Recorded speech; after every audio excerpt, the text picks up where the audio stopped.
Greetings, theists and non-theists.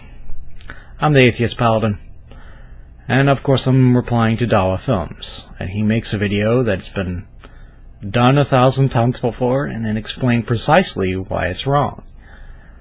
And once we get to the meat of the matter, it would be impossible for Dawa Films to be ever right on this matter. But let's get rid of the easy stuff first. Straw man. Atheists aren't making arguments for that babies are atheists for some sort of larger argument for the correctness of atheism. It's really just a semantical thing. Proper definition of atheism, and whether or not it encompasses babies to which are incapable of forming beliefs. That's really it. Now, some theists like Nephilim Free that babies are theists. But much to his dismay, and many others, theism is a learned response. But regardless, really it's silly that some of the arguments you make, you want to say, oh, you know, saying that atheism is a lack of belief or it's in a negative position and therefore it doesn't have any burden of proof, then turning around and making your own argumentation for negative theism and saying, oh, that's childish because, well, the argument of negative atheism is childish. No, it's childish because you do not have the same grounds as an atheist does. Atheism and theism are not alike. So having negative theism is a double negative, of course. And this is a big no-no in English. You know, double negatives are a big no-no. And it's normally because that double negatives do not have the same meaning as would a positive position be.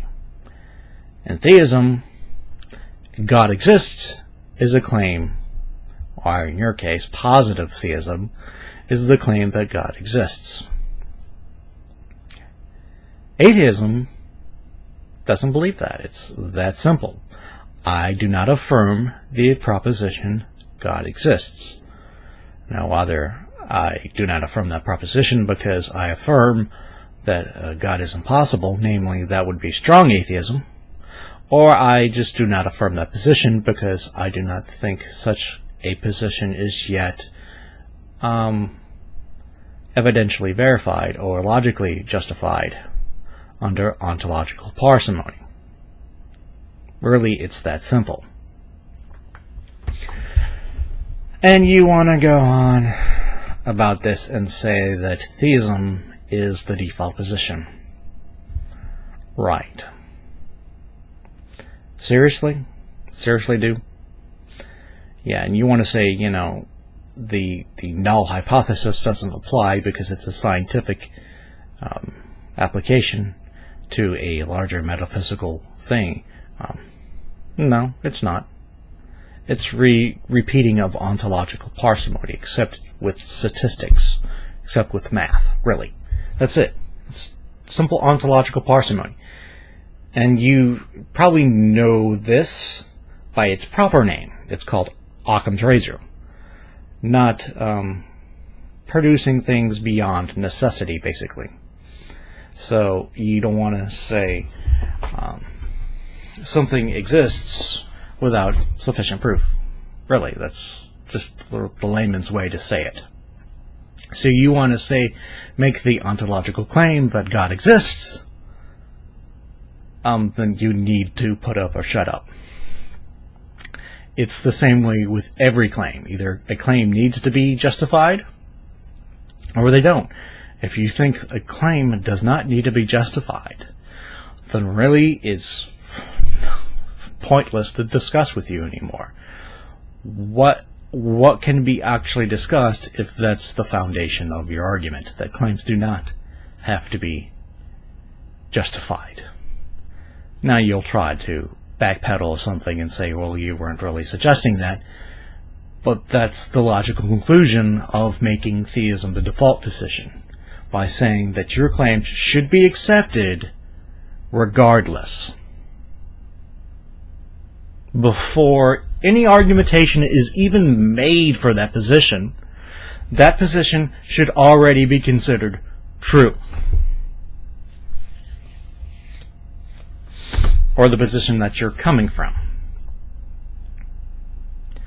You really can't have your cake and eat it too. If claims need to be proven, then theism cannot be the default position. It's that simple.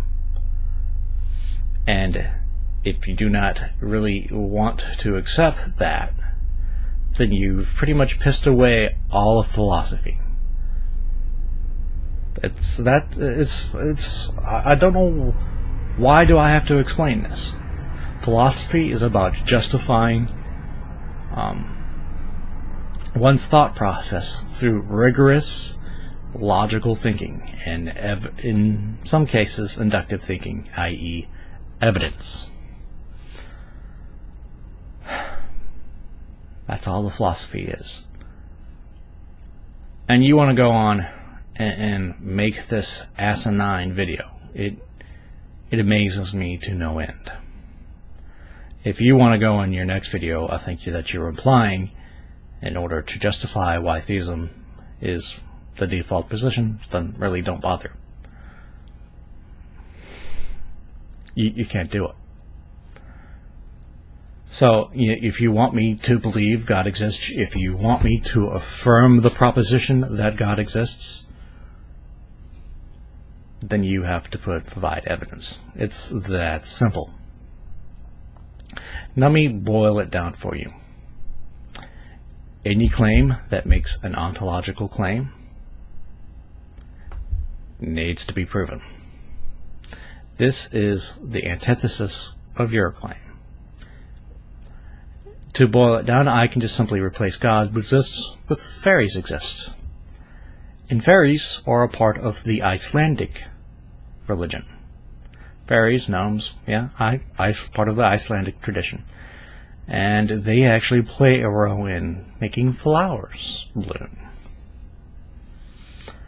Just like God plays a role in creating the universe. Both of these are positive ontological claims. Both of them cannot possibly be a default position. And it's most likely neither of them. And it's the same for dwarves, which come from Nordic, and cyclopses from Greek, and name whatever other freak or mythological creature. They're all ontological beings as far as philosophy is concerned. God is just another ontological being amongst a myriad of possible, nearly infinite amount of ontological beings.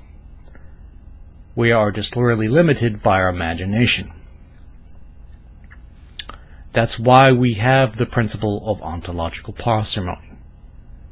Occam's razor. So if you want to be correct, Dawa Films, your next video better be about evidence of God, or you've just finally thrown your flag. Really, that's it, because if you're not going to provide evidence of a God, and you're not going to agree to a foundational thing like claims have to be proven, then there are pretty much no longer any point in talking to you. That is it.